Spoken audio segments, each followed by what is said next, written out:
யோசிச்சது தான். அதுவும் நிறையா சம்பளம் கேட்டேன், அதனால கைதி 2 பண்ணல அப்படிலாம் போட்டுதான். இல்லை இல்லை, சம்பளம்ன்றது உங்களுக்கு தெரியும், மார்க்கெட்டும் ப்ரொடியூசரும் நிர்ணயிக்கிறது தான். நான் எவ்வளோ டிமாண்ட் பண்ணாலும் நம்ம படம் என்ன பண்ணியிருக்கோ அதுக்கு தகுந்த மாதிரி சம்பளமும் இருக்கும். ஸோ அந்த ஒரு விஷயம் கிளியர் பண்ணணும்னு நினச்சேன். லாஸ்ட் வீக் அவங்க எல்லாரையும் மீட் பண்ணி பேசிட்டேன். ஸோ என்னோடய அடுத்த படம் கைதி 2 தான் இருக்கும். அது ஏன் நான் ரொம்ப சால்ட்டாக சொல்கிறேன்னா, அந்த எல்சியூ இல்லை, எல்சியூ க்ளோஸ் ஆகிடுச்சு அதெல்லாம் போட்டிருந்தாங்க. அது வந்து ஜி ஸ்குவாட் இல்லை, ஜி ஸ்குவாட் க்ளோஸ் பண்ணுறேன்னா நான் க்ளோஸ் பண்ணிடலாம். எல்சியூன்றது வந்து ஃபர்ஸ்ட் ஆஃப் ஆல் அந்த பேரே நான் வைக்கல. அது வந்து ஃபேன்ஸாக அவங்க தியரியில் எல்சியூன்னு ஒரு நாள் சொன்னது, நான் அதை ஃபாலோ பண்ணிருக்கேன். ஸோ அதை டக்குன்னு நான் ஒருத்த மட்டும் முடிவு பண்ணி இல்லை எல்சியூவில் படம் வராது அப்படிலாம் சொல்ல முடியாது.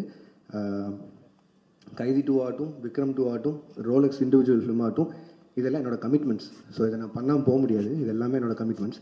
ஸோ அதனால் எல்சியூ மூடப்படல, திருப்பி ஓப்பன் ஆகும். இந்த அல்லு அர்ஜுன் சார் படம் முடிச்சோன்னே அது இப்போ தான் ஆக்சுவலி ப்ராப்பராக ஓப்பன் ஆகும்னு நினைக்கிறேன். அண்ட் அதுக்குள்ளே ப்ரொடக்ஷனில் பென்ஸ் இருக்குது, அதுவும் எல்சியூக்குள்ளே தான் வருது. ஸோ ஏதோ ஒரு பாயிண்டில் எல்சியூ சம்மந்தமான படங்கள் வந்துகிட்டே இருக்கும். அண்ட் இதுதான் மொத்த clarity. And Aamir Khan sir படத்தை பற்றியும் சொன்னாங்க. ஆமீர் கான் சாரும் நானும் படம் பண்ணுறதா இருந்து இப்பவும் பேசிட்டு தான் இருக்கோம். இத்தனை கமிட்மெண்ட்ஸ் எனக்கும் இருக்குது, அவருக்கும் நிறைய கமிட்மெண்ட்ஸ் இருக்குது. ஸோ அது எப்போன்னு தெரியல, பட் ஸ்டில் அது பேசிகிட்டு இருக்கோம். அண்ட் அவ்வளோதான், இதுதான் நான் மேஜராக அட்ரஸ் பண்ணணும்னு நினச்சேன். இது நான் ஒரு பாயிண்டில் பதில் சொல்லி ஆகணுன்ட்டே இருந்தது. ஏன்னா ஒரு சைடு 2 சைடில் எல்லா பக்கமும் பேசிட்டே இருக்காங்க. ஸோ என்னோட சைட்லேருந்து ஒரு கிளாரிட்டி கொடுத்துட்டு நான் அடுத்த படத்துக்கு மூவ் ஆகணும்னு இருந்தது. ஸோ அதனால தான் இந்த press meet. And thank you so much எல்லோரும் வந்ததுக்கு. உங்களுக்கு எதாவது கேள்விகள் இருந்ததுன்னா கேட்கலாம்.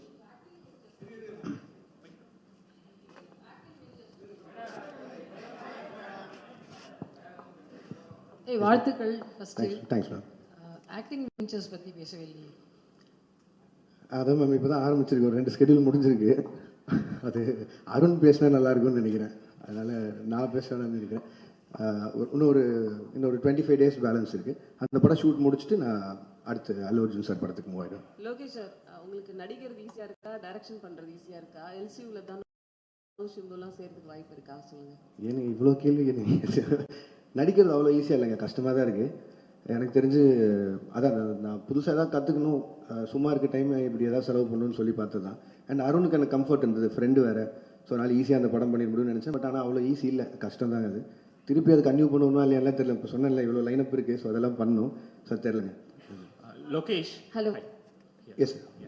ஸோ இனிஷியல் டேஸில் like lot of positive reviews வந்தது. லைக் நிறைய உங்களுக்கு நீங்கள் தான் மோஸ்ட் செலிபிரிட்டி டேரக்டர் அப்படிங்கிற மாதிரிலாம் நிறைய போயிட்டு இருந்தது. ரீசெண்டாக நெகட்டிவ்ஸும் இருக்குது, லைக் ஹேட்ரடும் இருக்குது. So handling both these things, different spectrum, like அதை எப்படி பார்க்குறீங்க? Like how you handle those? இல்லைங்க, நான் அதான் முன்னாடி தான் நான் சொல்கிறது ஒன்று தான். அதை எதுவும் பர்சனலாக எடுத்துக்க மாட்டேன், ஏன்னா அது என்னோட வேலை. இப்போ வந்து என்னோடய ஃபஸ்ட்டு படம் இல்லை கூலி, என்னோடய ஃபஸ்ட்டு படம் மாநகரம். கிட்டத்தட்ட 9 வருஷமாக எவ்வளோ பாராட்டுகள் வாங்கியிருப்பேன்னு எனக்கு தெரியும். அவ்வளோவே பாராட்டிட்டு இருக்காங்க.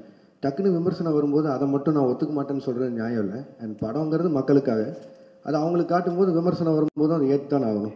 ஸோ அதனால் அதை நான் ஸ்பிட் பண்ணி பார்க்கல. அண்ட் ரெண்டாவது, அதை நான் பர்சனலாக எடுத்துக்கல, அது ப்ரொஃபஷனாக மட்டும் வச்சுக்கலான் இருக்கேன். ஸோ அதனால் success and average and going back அது உண்மை தானே, எல்லாருக்குமே நடக்கிறது தானே. ஸோ அதனால் நான் பெருசாக எடுத்துக்கல. Thank you. Hello, hi sir. Bhuvanesh from the Hindu. You have a very loyal and passionate fan base, sir. அவங்க உங்களுக்கு கிரிட்டிசைஸ் பண்ணுறப்போ கூட it comes from a place of emotional investment that they have had over the years. இவ்வளோ படங்கள் பண்ணதுக்கப்புறம் how do you now define the relationship that you have with your audience? இல்லைங்க, அவங்க ஜெனுவனாக பேசுகிறதுல it is not just criticism, but அதில் ஏதோ ஒரு அக்கறை இருக்குதுன்னு நான் பார்க்குறேன். இப்போ நான் எக்ஸாம்பிளாக தான் சொல்கிறேன், ஒரு 10 ஃப்ரெண்ட்ஸ் இருக்காங்கன்னு வைங்களேன், அதில் எல்லாமே சரின்னு சொல்லிட்டு யாரோ ஒருத்தர் மட்டும் இல்லைடா நீ செய்கிறது தப்புன்னா அவங்க உண்மையிலேயே ஃப்ரெண்டுன்னு நினைக்கிறேன். அந்த லாயல் பேஸ் ஆஃப் ஃபேன்ஸாக இருக்காங்க நான் நினைக்கிறேன். Sir Akshay from the new Indian express. நீங்கள் ஒரு ஃபியூ இயர்ஸ்க்கு முன்னாடி வந்து சொல்லியிருந்தீங்க, இந்த மாதிரி எனக்கு ப்ராஜெக்ட்ஸுக்கு நடுவில் வந்து கொஞ்சம் ஸ்பேசிங் பண்ணணும், so that I can write அப்படின்ற மாதிரி சொல்லிட்டு, இப்போ நீங்கள் அடிஷ்னலாக வந்து ஆக்டிங்கும் பண்ணுறீங்க. So doesn't that defeat the purpose? இல்லைங்க, அப்படி பார்த்தா I can take lot of breaks. But பிரச்சனை என்னென்னா, இப்போ சொன்ன இந்த கமிட்மெண்ட்ஸ் எல்லாம் இருக்குல்ல, இது எல்லாமே ஒரு டைம் லைனில் இப்படி போகும்னு நினச்சி பண்ணுறோம். அது நடக்காமல் போகும்போது நம்மளுக்காக வெயிட் பண்ணுற ஹீரோஸ் இருக்காங்க, நமக்காக வெயிட் பண்ணுற ப்ரொடியூசர்ஸ் ஆகிடுறாங்க. ஸோ அதில் நிறைய அவங்களோட ஃபண்ட்ஸ் இன்வால்வ் ஆகுது. ஸோ என்னோட பிரேக்ஸ் வந்து அதில் அப்படி ஆகாது. அண்ட் இது நான் மெயினாக பண்ணணும்னு நினச்சது காரணம் என்னென்னா, ஆஃப்டர் கூலி ஐ நோ ஐ டேக் ஒரு 7-8 months பிரேக்குன்னு சொல்லி.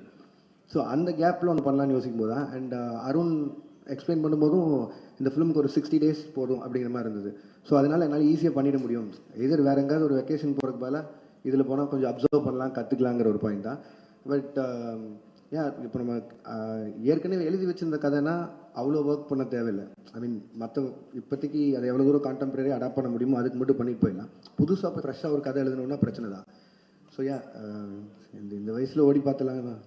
Lokesh sir, Yes, ma'am. yeah, Abhirami from Dinamalar. Hi, ma'am. First of all, thanks and appreciation for this clarification. ஏன்னா இந்த clarification இல்லாமல் நிறைய உங்களை பற்றி போயிட்டே இருந்தது. Welcome ma'am. Thank you so much for that. இப்போ நீங்கள் ஆக்டிங்கில் மறுபடியும் இது டிரெக்ஷன் ஆக்டிங்க்கு வந்திருக்கீங்க. To you have any idea to extend this acting? ஏன்னா இப்போ 2 ஸ்கெடியூல் முடிச்சிருக்கேன்னு சொல்லியிருக்கீங்க. ஸோ திரும்ப ஆக்ஷன் பண்ணலாமா, நடிக்கலாமா, இல்லை நீங்கள் டைரக்ஷனுக்கே திரும்பி போயிடலாம் அப்படின்னு முடிவு? இல்லை மேம், இது திரும்பி போகிறக்கான விஷயமே இல்லை. இடையில ஸ்கூலில் லீவ் விட்ட மாதிரி தான். அந்த கேப்பில் ஓடி போய் நடிச்சுட்டு. பட் ஆனால் என் ப்ரொஃபஷன் டைரக்ஷன் தான் மேம். நான் அதில் தான் இருக்க போகிறேன்.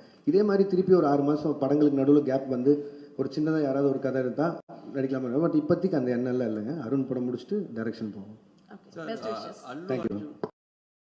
அல்லு அர்ஜுன் படம் இரும்பு கை மாயாவி. இரும்பு கை மாயாவி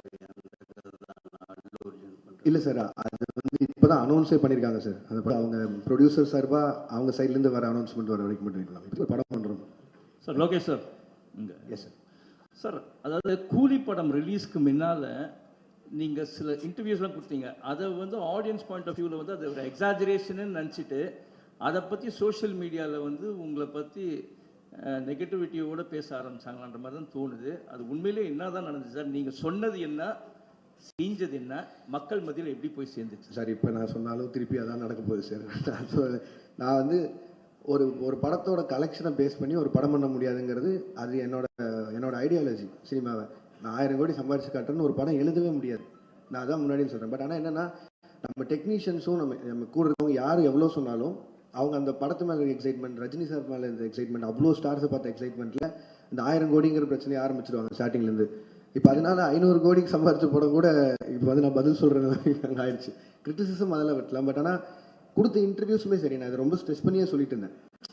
இந்த மாதிரி 1000 கோடிங்கிறத அந்த அப்படி ஒரு படமாக எக்ஸ்பெக்ட் பண்ணாதீங்க. ஒரு commercial film Rajini sir enjoy பண்ணுற மாதிரி ஒரு படம் இருக்கும் தான் நான் முன்னாடி இருந்து எல்லா இன்டர்வியூலையும் சொன்னேன். பட் எனக்குமே வந்து ஏதோ ஒரு பாயிண்டில் ஒரு டிரான்ஸ்பரன்சி, ஒரு அளவை மெயின்டைன் பண்ணுங்கிறது நான் இந்த படத்துலேருந்து என்னோட லேர்னிங்காக இருக்க போகுது. ஏன்னா எவ்வளோ பேசினா போதும். ஏன்னா நான் ரொம்ப கனெக்ட் ஆகி நிறையா ஃப்ரெண்ட்ஸோடு உட்காந்து பேசுகிற மாதிரி பேசிடுறேன். அது வந்து ரொம்ப எக்ஸாஜரேட் ஆன மாதிரி ஆகிடுது. ஸோ படம் ரிலீஸ்க்கு அப்புறம் அதுவே எனக்கு பேக் ஃபயர் ஆகிற மாதிரி ஆகிடுது. ஸோ நான் இதுக்கு மேலே வரும்போது கொஞ்சம் டிரான்ஸ்பரன்சி மெயின்டைன் பண்ணிக்கணும்னு நினைக்கிறேன். சார், இதோட கண்டினியூஷன் நான் கேட்குறேன். It is not only because of you. நீங்கள் ஒருத்தர் கோஷன் நிறைய செலிபிரிட்டிஸ்க்கு வந்து இந்த IT wing have a social media team ஆட்டம். அந்த டீம் அட்மினிஸ்ட்ரேட் பண்றவங்க வந்து அவங்க போடக்கூடிய சில ட்வீட்ஸோ இல்லை சோஷியல் மீடியாவில் போடக்கூடிய பதிவோ இட் பிகம்ஸ் அ பேக் ஃபயர்ன்ற மாதிரி ஆயிடுது. ஏன்னா உங்களை பற்றி நீங்கள் சொல்லாதே எக்ஸாஜரேட் பண்ண மாதிரி ஒரு படம் வந்து இன் ஜென்ரல் நான் ஆஸ்கிங், ஒரு படம் ரிலீஸ்க்கு முன்னாடி இது வந்து 500 கோடி கலெக்ஷன் ஆகும், 1000 கோடி கலெக்ஷன் ஆகும்னு அந்த ஐடி விங் போடுறதுனால கடைசியில் அது வந்து 200 கோடி தான் ஆச்சுன்னா அது அப்படியே ட்ராபேக் ஆகிடுது. அது எப்படி பாருங்க சார்? அது நான் எப்படி சார் சொல்ல முடியும்? இது வந்து அது ஃபேன்ஸே நீங்கள் தடுக்க முடியாது. அண்ட் சோஷியல் மீடியா இன்றைக்கி உங்களுக்கு எவ்வளோ தூரம் தடுக்க முடியாத ஒரு சக்தி ஆயிடுச்சு. அதில் நீங்கள் ரிவ்யூஸோ எதுவுமே எல்லாமே அவங்கவுங்களோட எண்ணம். அவங்க காசு கொடுக்குறாங்க, படம் பார்க்குறாங்க, என்ன அதை பற்றி போடுறாங்க, அவங்களுக்கு இருக்கிற ஒரு படத்தை வச்சு போடுறாங்க. அவங்களுக்கு அந்த எக்ஸைட்மெண்ட் குறைஞ்சிருச்சுன்னா எங்களுக்கு இங்கே வேலையே இல்லை. ஸோ அதனால் அவங்க எக்ஸைட்டடாக இருக்கிறத நம்ம தப்புன்னு சொல்ல முடியாது. அட் த சேம் டைம் இது நீங்கள் சொன்ன மாதிரி இந்த ஐடி விங் வச்சு பேசி எனக்கு அதில் எப்படி நம்பிக்கை இல்லைன்னா, இல்லை எனக்கு புரியுது சார், எனக்கு புரியுது சார். ஒரு படம் நல்லா இருந்ததுன்னா யாருமே தடுக்க முடியாதுன்னு நான் நினைக்கிறேன். நான் அதை ரொம்பவும் நம்புகிறேன். நீங்கள் நான் உதாரணமாக மற்ற படங்கள் எடுக்காமல் என் படத்தை எடுக்கிறேன். மாநகரம் ரிலீஸ் ஆகும்போது யாருக்குமே அங்கே அடையாளமே கிடையாது. சந்தீப் ரெஜினா தான். பட் அந்த படத்தை கொண்டு போய் சேர்த்தது நீங்கள் தான். அன்றைக்கி 50 நாள் ஓடிச்சு. அப்போது அது நல்லா இருக்குங்கிற மாதிரி தான் ஏதோ ஒரு நம்பிக்கையில் போய் அந்த படத்தை போய் பார்த்தாங்க. ஸோ அதனால் அதுக்கப்புறம் எல்லாரும் ஸ்டார்ஸ் கூடயும் வேலை செஞ்சுட்டேன். அவங்களோட போஸ்டர்ஸ் வச்சாலே படம் போயிடும். பட் ஆனால் யாருமே இல்லாத போஸ்டரில் இருக்கும்போது கூட மக்கள் வந்து பார்த்தாங்க. ஸோ ஒரு படம் நல்லா இருக்குன்னா இது எதுவுமே தடுக்காதுங்கிறது நான் நம்புகிறேன் சாலிடா.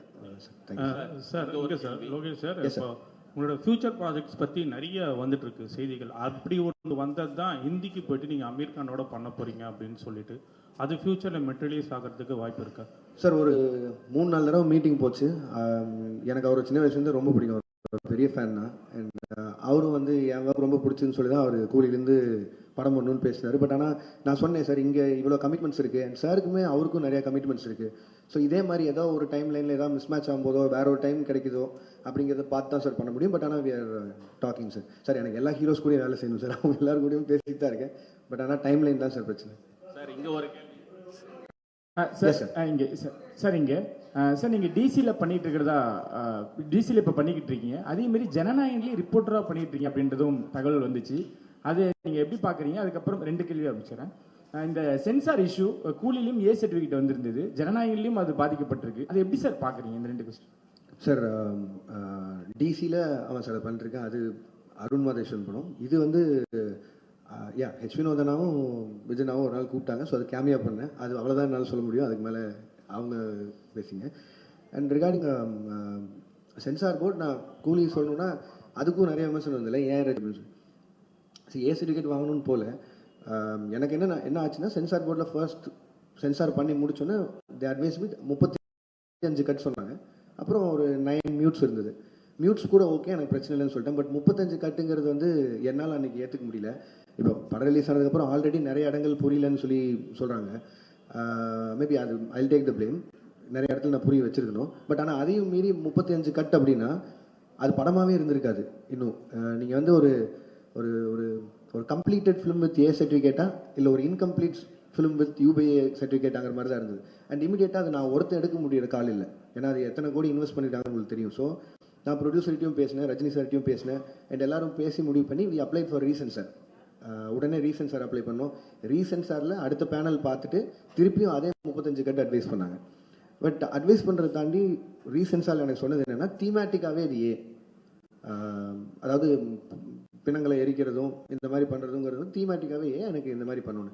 அண்ட் எங்களுக்கான ரிலீஸ் டைம் இருக்குது. அண்ட் எனக்கு அந்த படத்தை எந்தையுமே விஷுவலாக கட் பண்ணிட வேணாம். இது எல்லாத்தையும் மனசில் வச்சுட்டு ரஜினி சாரோட அட்வைஸை எடுத்துகிட்டு அண்ட் தென் வி டிசைடட். ஏன்னா ஒரு ஏ சர்டிஃபிகேட் வந்ததுனால மட்டுமே ஒரு 40-50 கோடி வருமானத்தில் லாஸ் இருக்கும். அது சன் பிக்சர்ஸ் எனக்கு கூட ஃப்ரீடம், ரஜினி காலாக இருக்கட்டும், உங்களுக்கு என்ன தோணுதோ பண்ணுங்கன்னு. நான் ஒரு கம்ப்ளீட் ஃபிலிமாக இருக்கணும்னு சொல்லி தான் ஏ சர்டிஃபிகேட் ஒத்துக்கிட்டது. இல்லைன்னா ஆப்வியஸாக இன்னும் கொஞ்சம் அதிகமாக சம்பாதிக்க போகுதுன்னா நான் வேணான்னு தான் சொல்லியிருப்பேன். பட் இதுதான் ஆக்சுவலி நடந்தது. அண்ட் ரிகார்டிங் ஜனநாயகன் எனக்கு தெரியல, நீங்கள் வினோதனாடு தான் கேட்கணும். நான் சென்சாருக்குள்ளே போகல, என்னால் தான் சொல்ல முடியாது. Thank you sir. இங்கே கேள்வி, ஒரு இயக்குனராக இருந்து நடிகர்களை இயக்குனதுக்கும் இப்போ நீங்களே வந்து ஒரு நடிகராக மாறினதுக்கும் என்ன வித்தியாசம் தெரியுது? இப்போ உங்களுக்கு வந்து நடிகராக இருக்கிறது சுகமாக இருக்கா? இப்போ தான் உங்கள்கிட்ட அங்கே சொன்னேன். ஆனால் உங்களுக்கு தமிழில் வேணும்.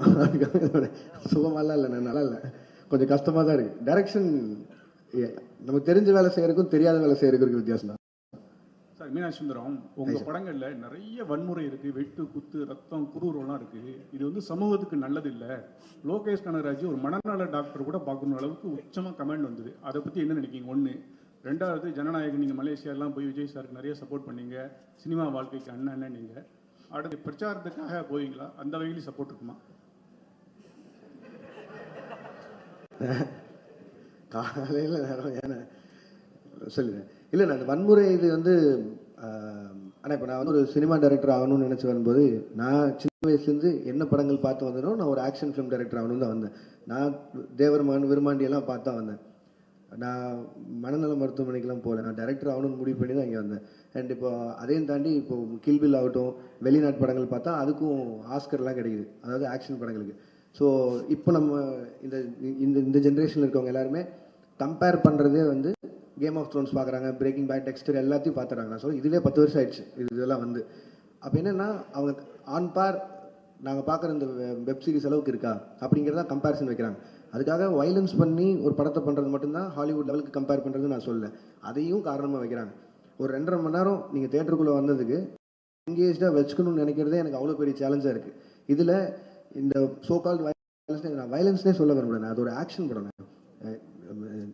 எப்படி ஜாக்கி சானை பார்த்தோம், எப்படி ப்ரூஸ்லி பார்த்தோம், அர்னால்டை பார்த்தோம், இப்படிலாம் பார்த்து வந்தோம். அதுக்கப்புறமா ரஜினி சார் பார்த்தோம், நம்ம ஊர்லேயே கமல் சார் பார்த்தோம், எல்லா ஆக்ஷனும் விஜயகாந்த் சாரோட ஒன்று தேட்டரில் விடாமல் பார்த்தோம். இதெல்லாம் தான் ஒரு ஆக்ஷன் டைரக்டர் ஆகணும்னு மாற்றுறது.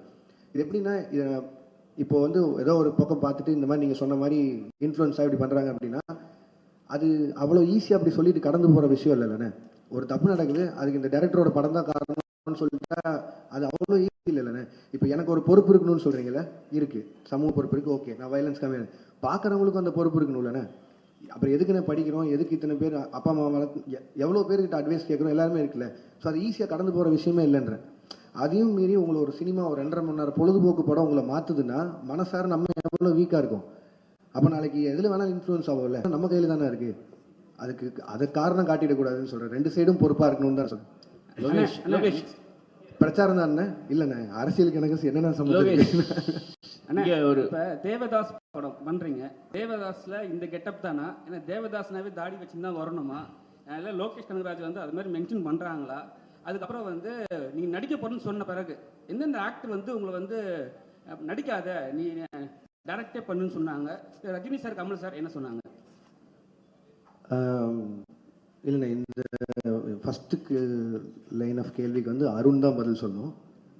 தேவதாஸ் தாடி வச்சிருக்கணுமா வச்சிருக்கூடாதா அதெல்லாமே அவன் தான் பதில் சொல்லணும். இது வந்து அவன் இப்படி வர சொன்னான், அதனால நான் இப்படி நடிச்சிருக்கேன். அவள் தான் என்னால் பதில் சொல்ல முடியும். அண்ட் இல்லைண்ணா, நான் ரஜினி சார்கிட்ட போகிறதுக்கு முன்னாடி அவர் தெரியும் நான் நடிக்கிறேன். நான் இப்போ கூலியிலேருந்து வரும்போது அவர் வாழ்த்துக்கள் தான் சொன்னார், கமல் சார் வாழ்த்துக்கள் தான் சொன்னார். அண்ட் நான் விஜயநாட்ட பேசினேன், அவர் வாழ்த்துக்கள் சொன்னார். அண்ட் சேது நான் மீட் பண்ணும்போது பேசினேன். அவள் யாராவது அன்றைக்கி பார்க்குறோமோ அது மட்டும் தான் மீட் பண்ணிட்டு இருக்கோம். அண்ட் இன்னொரு கிளாரிட்டியும் கொடுக்கணும்னு நினச்சேன். நீங்கள் இந்த ரஜினி சார் கமல் சாரை பற்றி பேசினால அவங்க 2 பேரை வந்து அன்ஃபாலோ பண்ணி ட்விட்டர்லேருந்து அப்படிலாம் சொல்லியிருந்தாங்க.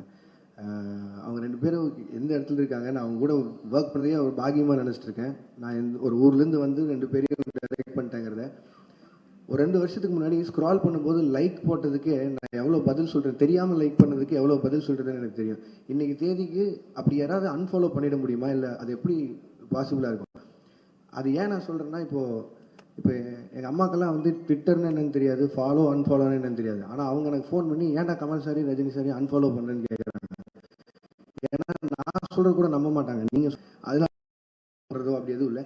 அதையும் மீறி விஷயம் இருந்ததுன்னா என் சைட்லேயோ இல்லை என் டீம் சைட்லேயோ யாராவது கிட்ட கேட்டு கொஞ்சம் எழுதுனீங்கன்னா பேசுனீங்கன்னா நல்லா இருக்கும்னு நினைக்கிறேன். அதை வேண்டுகோளாக வச்சுக்கிறேன். மலேசியா போனதுக்கு அப்புறம் இங்கே தானே மலேசியா போனதுக்கு அப்புறம் உங்கள் டிவிக்கு அந்த விஜய் ரசிகர்லாம் உங்க வச்சு கொண்டாடுறாங்க.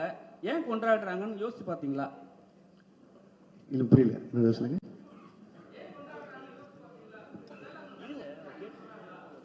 இல்லைங்க, நான் அவருக்கு கூட 2 படம் ஒர்க் பண்ணியிருக்கேன்.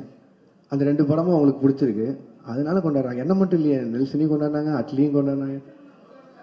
லோகேஷ் என்ன சார்? லோகேஷ்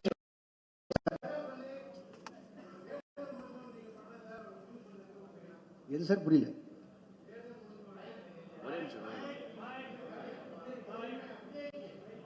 இல்லை சார், அப்படியெல்லாம் எதுவும் நடக்கல சார்.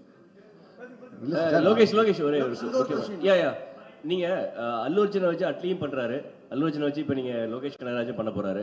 ஸோ 2 பேருக்கும் உள்ள அந்த காம்பினேஷன்ல ஒரு ஹெல்த்தியான ஒரு காம்படிஷன் இருக்குமா? யார் பெஸ்ட்டாக பண்றது அல்லது யார் படத்தை பீட் பண்றது அப்படின்னு சொல்லி? இல்லைங்க, 2 பேருமே எங்களோட அடையாளம் தமிழ் இண்டஸ்ட்ரி. ஸோ முடிஞ்ச அளவுக்கு இங்கே இருக்கிற இண்டஸ்ட்ரியை எவ்வளோ தூரம் மேலே கொண்டு போகிறோங்கிறது ஐடியா. அது அட்லீஸ்ட் சைடில் அவர் ட்ரை பண்ணுறாரு, என் சைடில் நான் ட்ரை பண்ணுறேன். 2 பேரும் ஃப்ரெண்ட்ஸ் தான். ஸோ அதனால் யார் படம் ஜெயிச்சாலும் அதிகமாக சம்பாதிச்சாலும் சந்தோஷம் தான்.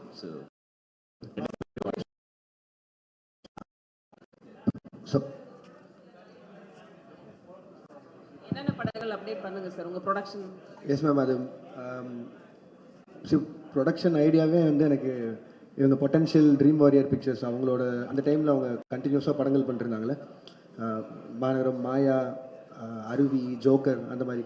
ஸோ அது மாதிரியான ஒரு சின்ன பட்ஜெட்டில் படங்கள் பண்ணுங்கிறது ஆசை. இப்போதைக்கு மிஸ்டர் பாரத்னு சொல்லிட்டு நிரஞ்சன் டைரக்டர் அவர் எடுத்த படம், அது முடிஞ்சிச்சு, போஸ்ட் ப்ரொடக்ஷனில் இருக்குது, ரிலீஸ்க்கு தயாராகிட்டு இருக்கு.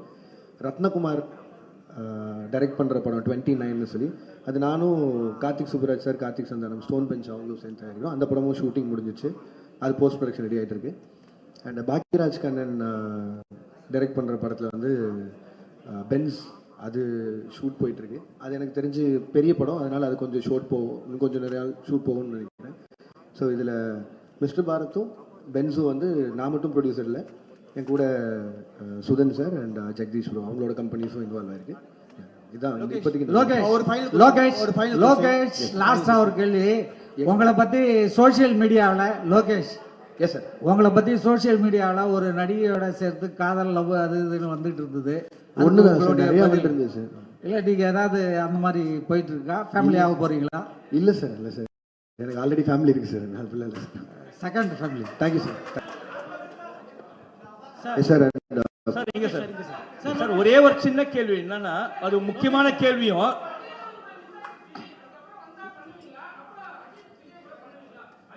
என்ன ஏன் பண்ண மாட்டேன்னு சொல்ல போறேன், பண்ணதாங்க போறேன். லோகேஷ் ப்ரோ இல்லைங்க, அது மிஸ் ஆகிறத தாண்டில என்னால் அப்படி இல்லை. ஒரு ஒரு அவங்க நான் ஆக்ஷன் படம் பண்ணணும்னு நினச்சேன். பட் ஆனால் அவங்க ஒரு லைட் ஹார்ட்டட் படம் கேட்டாங்க. என்னால் பண்ண முடியல அது அந்த டைமில். இல்லை, கண்டிப்பாக வேற யாராவது பண்ணுவாங்கன்னு நினைக்கிறேன். லோகேஷ் ப்ரோ மக்கள் மத்தியில பேசப்படுற ஒரே ஒரு விஷயம் என்னன்னா, எஸ் சார், இப்ப சமீப காலமா வரக்கூடிய படங்கள்ல இருக்க இயக்குனர்கள் இன்க்ளூடிங் படங்கள்ல வந்து ட்ரக் அபியூஸ் நிறைய இருக்கு, போதை கலாச்சாரத்துக்கு முக்கியத்துவம் கொடுக்கறதா சொல்லி பரவலான பேசு சார். இது நிறைய டாக்டர்ஸ் பேசியிருக்காங்க, அதை பத்தி மக்கள் நிறைய பேர் சொல்றாங்க. இதை பத்தி உங்களோட கருத்து என்ன? அதே மாதிரி இந்த மாதிரி ட்ரக் யூசேஜை வந்து படத்துல வந்து பிக்சரைஸ் அந்த ஓகே சார். நான் எனக்கு ஒரு 2 நிமிஷம் கொடுத்தீங்கன்னா நான் எக்ஸ்பிளைன் பண்ண ட்ரை பண்ணுறேன் சார். ஏன்னா இது ரொம்ப நாளாக இந்த அலிகேஷன் சொல்லிட்டு இருக்காங்க சார். நீங்கள் சொல்கிற பாயிண்ட் எனக்கு வேலிடாக புரிஞ்சிச்சு. அதுவும் இப்போது சொசைட்டியில் நடக்கிற எல்லா விஷயத்தையும் பார்த்தா அது இருக்க மாதிரி. பட் ஆனால் நல்லா நோட் பண்ணி பாருங்கள் சார், நான் பண்ண எல்லா படங்கள்லையுமே ட்ரக்கு வந்து இப்படி எடுத்துக்கிட்டால் இந்த மாதிரி ஆயிடலாம், சந்தோஷமாக இருக்கலாம் அப்படின்னு நான் சொல்கிறேன்னா எங்கேயுமே நான் சொல்ல சார். நான் கமர்ஷியல் படமே பண்ணாலும் அதில் நான் எனக்குன்னு ஒரு சொசைட்டி கன்சர்ன் இருக்குது சார். அதை மீறி நான் பண்ணதில்லை. நீங்கள் மாநகரம் எடுத்துட்டிங்கன்னா அதில் கடைசியில் அவர் சொல்லுவார், மனுஷங்க செய்கிற தப்புக்கு ஊரை கொத்த சொல்லி எந்த தப்பும் இல்லைன்னு. கைதி எடுத்துட்டிங்கன்னா கார்த்தி சாரும் சரி, மரியம் ஜாட் சாரும் சரி, கடைசியில் இதை எத்தனையும் எரிச்சு தாண்டா போவோம், இந்த நாயினால தான் உருப்படாமல் போகுதுங்கிற ஒரு வார்த்தையை சொல்லி தான் அதை மொத்தம் எரிப்பாங்க. நீங்கள் மாஸ்டரில் எடுத்துட்டிங்கனாலும் நான் இதையே தான் சொல்லியிருப்பேன். அது எப்படி 18 வயசு கீழே இந்த உனக்கு ஆகல நீ தேட்டருக்குள்ளே போகாதன்னு சொல்கிற முடியுதோ, எப்படி வந்து சாராயமும் பீடியும் அவன் கையில் கிடைக்குதுன்னு.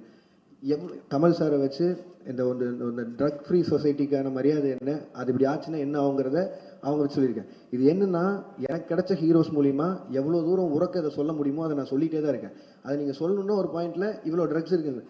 நான் கைதி படம் முடிக்கும்போது முதல்ல 900 கோடிக்கு ட்ரக்ஸ் மாட்டுமான்னு சொல்லியிருந்தாங்க. நான் ஷூட்டிங்கில் இருக்கும்போதே 20,000 கோடிக்கு ஒரு ஊரில் மாட்டுச்சு. ஸோ இது வந்து எதுவுமே நான் சொல்லி தரல. 20,000 கோடி நான் சொன்னது 900 கோடி தான் சொல்லியிருந்தேன். அப்படி பார்த்தாலும் கம்மி ரேஷியோவில் தான் சொல்லியிருந்தேன். இது இந்த சொசைட்டியே எவ்வளோ கஷ்டப்படுதுன்னு சொல்கிறேன் சார். இது மட்டும் இல்லை சார், என் சைடில் இதுக்கு நான் தான் பேசி ஆகணும். வெறுமனே இப்படி சொல்லிட்டு போயிடலாம், கமர்ஷியலாக வந்துட்டான் ட்ரக்ஸை வச்சு படம் பண்ணுறாங்க. இல்லை சார், எவ்வளோ தூரம் சே நோ டு ட்ரக்ஸ் கேம்பெயினுக்கு நான் சப்போர்ட் பண்ணிட்டு இருக்கேன்னு எனக்கு தான் தெரியும். என் சைடில் அவ்வளோ கேம்பெயின்ஸ் நடந்துட்டு இருக்கு. ஒவ்வொரு காலேஜாக போய் இது ப்ரொபகண்டா மாதிரியே பண்ணிட்டு இருக்கேன். ஒரு 15,000 ஸ்டூடெண்ட்ஸை ட்ரக்ஸை தொட மாட்டேன்னு பிளட்ஜ் எடுக்க வச்சிருக்கேன். கோயம்புத்தூர் கமிஷனர்கிட்ட சே நோ டு ட்ரக்ஸ்ன்னு சொல்லி அந்த தலைப்பில் ஷார்ட் ஃபிலிம்ஸ் பண்ண வச்சு கோயம்புத்தூர் இருக்க எல்லா காலேஜையும் மொத்தமாக வச்சு ஒரு 60 ஷார்ட் ஃபிலிம்ஸ் வந்து அதில் யார் ஃபஸ்ட்டு வராங்களோ அவனை என் அசிஸ்டண்ட்டாக சேர்த்துறேன்னு சொல்லியிருக்கேன். அவன் தான் இப்போ என் அசிஸ்டன்ட்.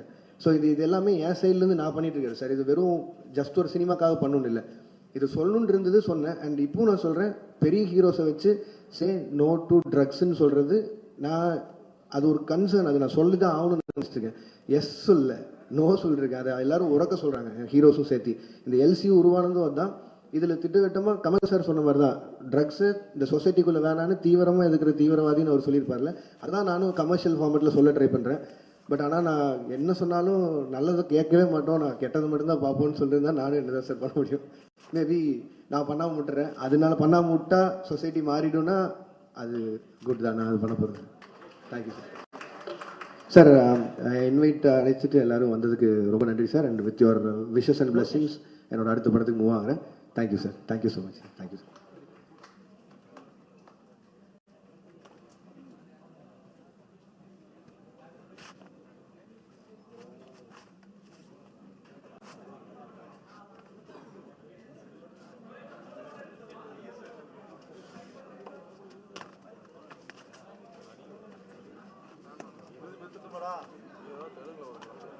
பண்ணிட்டு வந்தலான்னு யோசிச்சது தான்.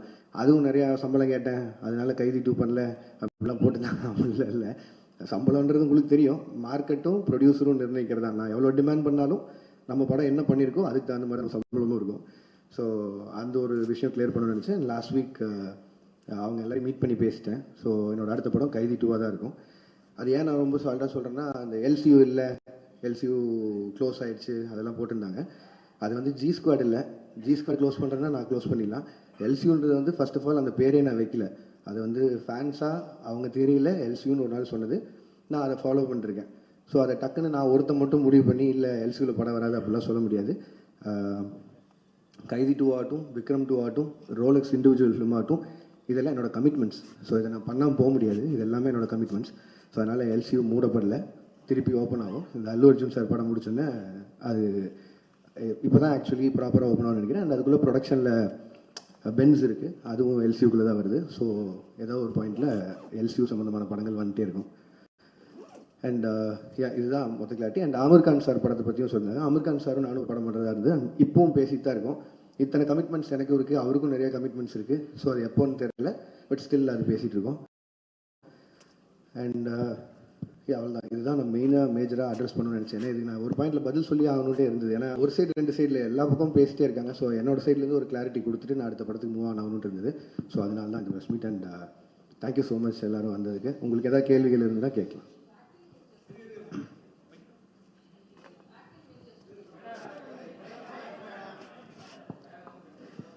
வாழ்த்துக்கள். First thanks ma'am. Acting ventures பற்றி பேசவே இல்லையே. அதான் மேம் இப்போ தான் ஆரம்பிச்சிருக்கு, ஒரு 2 ஸ்கெடியூல் முடிஞ்சிருக்கு. அது அருண் பேசினா நல்லா இருக்கும்னு நினைக்கிறேன். அதனால் நான் பேசுகிறேன்னு நினைக்கிறேன். இன்னொரு 25 days பேலன்ஸ் இருக்குது. அந்த படம் ஷூட் முடிச்சுட்டு நான் அடுத்து அல்லு அர்ஜுன் சார் படத்துக்கு மூவ் ஆகிடும். லோகேஷ் சார், உங்களுக்கு நடிக்கிறது ஈஸியாக இருக்கா, டைரக்ஷன் பண்ணுறது ஈஸியாக இருக்கா? எல்சியூவில் தான் சிம்புலாம் சேர்த்துக்கு வாய்ப்பு இருக்கா சொல்லுங்கள். ஏன்னு இவ்வளோ கேள்வி நடிக்கிறது அவ்வளோ ஈஸியாக இல்லைங்க, கஷ்டமாக தான் இருக்குது எனக்கு தெரிஞ்சு. அதான் நான் புதுசாக ஏதாவது கற்றுக்கணும், சும்மா இருக்க டைம் இப்படி ஏதாவது செலவு பண்ணணும்னு சொல்லி பார்த்தது தான். அண்ட் அருணுக்கு எனக்கு கம்ஃபர்ட் இருந்தது, ஃப்ரெண்டு வேறு. ஸோ அதனால் ஈஸியாக அந்த படம் பண்ணிட முடியும்னு நினச்சேன். பட் ஆனால் அவ்வளோ ஈஸி இல்லை, கஷ்டம் தான் அது. திருப்பி அது கன்டினியூ பண்ணுவோமா இல்லையா தெரியல. இப்போ சொன்னேன்ல இவ்வளோ லைனப் இருக்குது. ஸோ அதெல்லாம் பண்ணணும். சார் தெரியல. Lokesh. Hello. Yes sir. So initial டேஸில் like lot of positive reviews வந்தது. லைக் நிறைய உங்களுக்கு நீங்கள் தான் மோஸ்ட் செலிபிரேட்டட் டேரக்டர் அப்படிங்கிற மாதிரிலாம் நிறைய போயிட்டு இருந்தது. ரீசெண்டாக நெகட்டிவ்ஸும் இருக்குது, லைக் ஹேட்ரடும் இருக்குது. So handling both these things different spectrum, like அதை எப்படி பார்க்குறீங்க? Like how you handle those? இல்லைங்க, நான் அதான் முன்னாடி தான் நான் சொல்கிறது ஒன்று தான். நான் அதை எதுவும் பர்சனலாக எடுத்துக்க மாட்டேன். ஏன்னா அது என்னோட வேலை. இப்போ வந்து என்னோட ஃபஸ்ட்டு படம் இல்லை கூலி, என்னோட ஃபஸ்ட்டு படம் மாநகரம். கிட்டத்தட்ட 9 வருஷமாக எவ்வளோ பாராட்டுகள் வாங்கியிருப்பேன்னு எனக்கு தெரியும். அவ்வளோவே பாராட்டிட்டு இருக்காங்க. டக்குன்னு விமர்சனம் வரும்போது அதை மட்டும் நான் ஒத்துக்க மாட்டேன்னு சொல்கிறது நியாயம் இல்லை. அண்ட் படங்கிறது மக்களுக்காக, அது அவங்களுக்கு காட்டும்போது விமர்சனம் வரும்போதும் அதை ஏற்று தான் ஆகணும். ஸோ அதனால் அதை நான் ஸ்பிட் பண்ணி பார்க்கல. அண்ட் ரெண்டாவது அதை நான் பர்சனலாக எடுத்துக்கல, அது ப்ரொஃபஷனாக மட்டும் வச்சுக்கலான் இருக்கேன். ஸோ அதனால் success and average and going back அது உண்மை தானே, எல்லாருக்குமே நடக்கிறது தானே. ஸோ அதனால் நான் பெருசாக எடுத்துக்கல. Thank you. Hello, hi sir. Bhuvanesh from the Hindu. You have a very loyal and passionate fan base, sir. அவங்க உங்களுக்கு கிரிட்டிசைஸ் பண்ணுறப்போ கூட it comes from a place of emotional investment that they have had over the years. இவ்வளோ படங்கள் பண்ணதுக்கப்புறம் how do you now define the relationship that you have with your audience? இல்லைங்க, அவங்க ஜெனுவனாக பேசுகிறதுல it is not just criticism, but அதில் ஏதோ ஒரு அக்கறை இருக்குதுன்னு நான் பார்க்குறேன். இப்போ நான் எக்ஸாம்பிளாக தான் சொல்கிறேன்.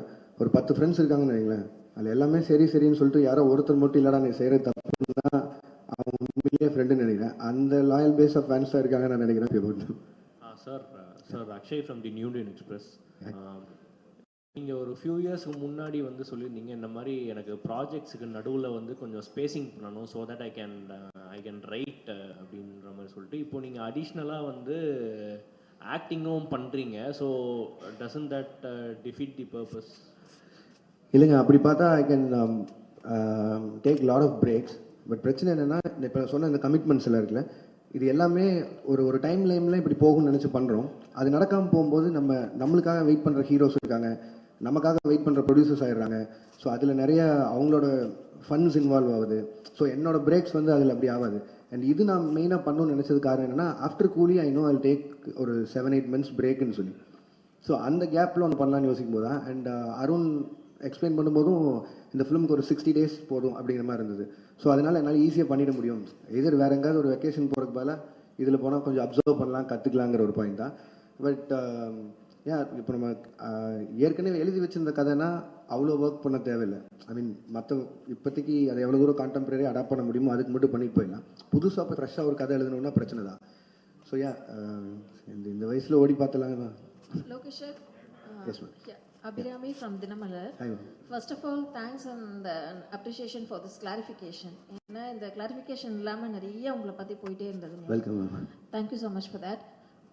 இப்போ நீங்கள் ஆக்டிங்கில் மறுபடியும் இது டிரெக்ஷன் வந்து ஆக்டிங்க்கு வந்திருக்கீங்க. To you have any idea to extend this acting? ஏன்னா இப்போ 2 ஸ்கெடியூல் முடிச்சிருக்கேன்னு சொல்லியிருக்கீங்க. ஸோ திரும்ப ஆக்ஷன் பண்ணலாமா, நடிக்கலாமா, இல்லை நீங்கள் டைரக்ஷனுக்கே திரும்பி போயிடலாம் அப்படின்னு முடிவு இல்லை மேம், இது திரும்பி போகிறதுக்கான விஷயமே இல்லை. இடையில ஸ்கூலில் லீவ் விட்ட மாதிரி தான். அந்த கேப்பில் ஓடி போய் நடிச்சுட்டு இருந்தேன். பட் ஆனால் என் ப்ரொஃபஷன் டைரக்ஷன் தான் மேம். நான் அதில் தான் இருக்க போகிறேன். இதே மாதிரி திருப்பி ஒரு 6 மாதம் படங்களுக்கு நடுவில் கேப் வந்து ஒரு சின்னதாக யாராவது ஒரு கதை எடுத்தால் நடிக்கலாமா. பட் இப்போதைக்கு அந்த எண்ணெல்லாம் இல்லைங்க. அருண் படம் முடிச்சுட்டு டைரக்ஷன் போவோம். தேங்க்யூ. அல்லு அர்ஜுன் படம் இரும்பு கை மாயாவி. இரும்பு கை மாயாவி இல்லை சார், அது வந்து இப்போ தான் அனௌன்ஸே பண்ணியிருக்காங்க சார். அந்த படம் அவங்க ப்ரொடியூசர் சார்பாக அவங்க சைட்லேருந்து வர அனௌன்ஸ்மெண்ட் வர வரைக்கும் மட்டும் இருக்கலாம். இப்போ படம் பண்ணுறோம் சார். லோகேஷ் சார் இங்கே. Yes sir. சார், அதாவது கூலி படம் ரிலீஸ்க்கு முன்னால் நீங்கள் சில இன்டர்வியூஸ்லாம் கொடுத்தீங்க. அதை வந்து ஆடியன்ஸ் பாயிண்ட் ஆஃப் வியூவில் வந்து அது ஒரு எக்ஸாஜரேஷன்னு நினச்சிட்டு அதை பற்றி சோஷியல் மீடியாவில் வந்து உங்களை பற்றி நெகட்டிவிட்டியோடு பேச ஆரம்பிச்சாங்களான்ற மாதிரி தான் தோணுது. அது உண்மையிலே என்ன தான் நடந்துச்சு சார்? நீங்கள் சொன்னது என்ன, செஞ்சது என்ன, மக்கள் மத்தியில் எப்படி போய் சேர்ந்துச்சு சார்? இப்போ நான் சொன்னாலும் திருப்பி அதான் நடக்க போகுது சார். நான் வந்து ஒரு படத்தோட கலெக்ஷனை பேஸ் பண்ணி ஒரு படம் பண்ண முடியாதுங்கிறது அது என்னோட ஐடியாலஜி. சினிமாவை நான் 1000 கோடி சம்பாரிச்சு காட்டுறேன்னு ஒரு படம் எழுதவே முடியாது. நான் அதான் முன்னாடியே சொல்கிறேன். பட் ஆனால் என்னென்னா, நம்ம டெக்னீஷியன்ஸும் நம்ம கூட இருக்கவங்க யார் எவ்வளோ சொன்னாலும் அவங்க அந்த படத்து மேலே இருக்க எக்ஸைட்மெண்ட், ரஜினி சார் மேலே இருந்த எக்ஸைட்மெண்ட், அவ்வளோ ஸ்டார்ஸை பார்த்த எக்ஸைட்மெண்ட்டில் இந்த 1000 கோடிங்கிற பிரச்சனையை ஆரம்பிச்சிடுவாங்க ஸ்டார்டிங்லேருந்து. இப்போ அதனால 500 கோடிக்கு சம்பாரிச்ச படம் கூட இப்போ வந்து நான் பதில் சொல்கிறேன் ஆயிடுச்சு. கிரிட்டிசிசம் அதெல்லாம் வெட்டலாம். பட் ஆனால் கொடுத்த இன்டர்வியூஸுமே சரி, நான் அதை ரொம்ப ஸ்ட்ரெஸ் பண்ணியே சொல்லிட்டு இருந்தேன். இந்த மாதிரி 1000 கோடிங்கிறத அப்படி ஒரு படமாக எக்ஸ்பெக்ட் பண்ணாதீங்க. ஒரு commercial film Rajini sir enjoy பண்ணுற மாதிரி ஒரு படம் இருக்கும் தான் நான் முன்னாடி இருந்து எல்லா இன்டர்வியூலையும் சொன்னேன். பட் எனக்குமே வந்து ஏதோ ஒரு பாயிண்டில் ஒரு டிரான்ஸ்பரன்சி, ஒரு அளவை மெயின்டைன் பண்ணுங்கிறது நான் இந்த படத்துலேருந்து என்னோட லேர்னிங்காக இருக்க போகுது. எனக்கு எவ்வளோ பேசினா போதும். ஏன்னா நான் ரொம்ப கனெக்ட் ஆகி நிறையா ஃப்ரெண்ட்ஸோடு உட்காந்து பேசுகிற மாதிரி பேசிடுறேன். அது வந்து ரொம்ப எக்ஸாஜரேட் ஆன மாதிரி ஆயிடுது. ஸோ படம் ரிலீஸ்க்கு அப்புறம் அதுவே எனக்கு பேக் ஃபயர் ஆகிற மாதிரி ஆயிடுது. ஸோ நான் இதுக்கு மேலே வரும்போது கொஞ்சம் டிரான்ஸ்பரன்சி மெயின்டைன் பண்ணிக்கணும்னு நினைக்கிறேன். சார், இதோட கண்டினியூஷனாக நான் கேட்குறேன். It is not only because of you. நீங்கள் ஒருத்தர் கோஷனில் நிறைய செலிபிரிட்டிஸ்க்கு வந்து இந்த IT wing have a social media team ஆட்டம். அந்த டீமை அட்மினிஸ்ட்ரேட் பண்ணுறவங்க வந்து அவங்க போடக்கூடிய சில ட்வீட்ஸோ இல்லை சோஷியல் மீடியாவில் போடக்கூடிய பதிவோ இட் பிகம்ஸ் அ பேக் ஃபயர்ன்ற மாதிரி ஆயிடுது. ஏன்னா உங்களை பற்றி நீங்கள் சொல்லாதே எக்ஸாஜரேட் பண்ண மாதிரி ஒரு படம் வந்து இன் ஜென்ரல் நான் ஆஸ்கிங், ஒரு படம் ரிலீஸ்க்கு முன்னாடி இது வந்து 500 கோடி கலெக்ஷன் ஆகும், 1000 கோடி கலெக்ஷன் ஆகும்னு அந்த ஐடி விங் போடுறதுனால கடைசியில் அது வந்து 200 கோடி தான் ஆச்சுன்னா அது அப்படியே ட்ராபேக் ஆகிடுது. அது எப்படி பாருங்க சார்? அது நான் எப்படி சார் சொல்ல முடியும்? இது வந்து அது ஃபேன்ஸே நீங்கள் தடுக்க முடியாது. அண்ட் சோஷியல் மீடியா இன்றைக்கி உங்களுக்கு எவ்வளோ தூரம் தடுக்க முடியாத ஒரு சக்தி ஆயிடுச்சு. அதில் நீங்கள் ரிவ்யூஸோ எதுவுமே எல்லாமே அவங்களோட எண்ணம். அவங்க காசு கொடுக்குறாங்க, படம் பார்க்குறாங்க, என்ன அதை பற்றி போடுறாங்க, அவங்களுக்கு இருக்கிற ஒரு படத்தை வச்சு போடுறாங்க. அவங்களுக்கு அந்த எக்ஸைட்மெண்ட் குறைஞ்சிருச்சுன்னா எங்களுக்கு இங்கே வேலையே இல்லை. ஸோ அதனால் அவங்க எக்ஸைட்டடாக இருக்கிறத நம்ம தப்புன்னு சொல்ல முடியாது. அட் த சேம் டைம் இது நீங்கள் சொன்ன மாதிரி இந்த ஐடி விங் வச்சு பேசி எனக்கு அதில் எப்படி நம்பிக்கை இல்லைன்னா, இல்லை எனக்கு புரியுது சார், எனக்கு புரியுது சார். ஒரு படம் நல்லா இருந்ததுன்னா யாருமே தடுக்க முடியாதுன்னு நான் நினைக்கிறேன். நான் அதை ரொம்பவும் நம்புகிறேன். நான் உதாரணமாக மற்ற படங்கள் எடுக்காமல் என் படத்தை எடுக்கிறேன். மாநகரம் ரிலீஸ் ஆகும்போது யாருக்குமே அங்கே அடையாளமே கிடையாது. சந்தீப் ரெஜினா தான். பட் அந்த படத்தை கொண்டு போய் சேர்த்தது நீங்கள் தான்.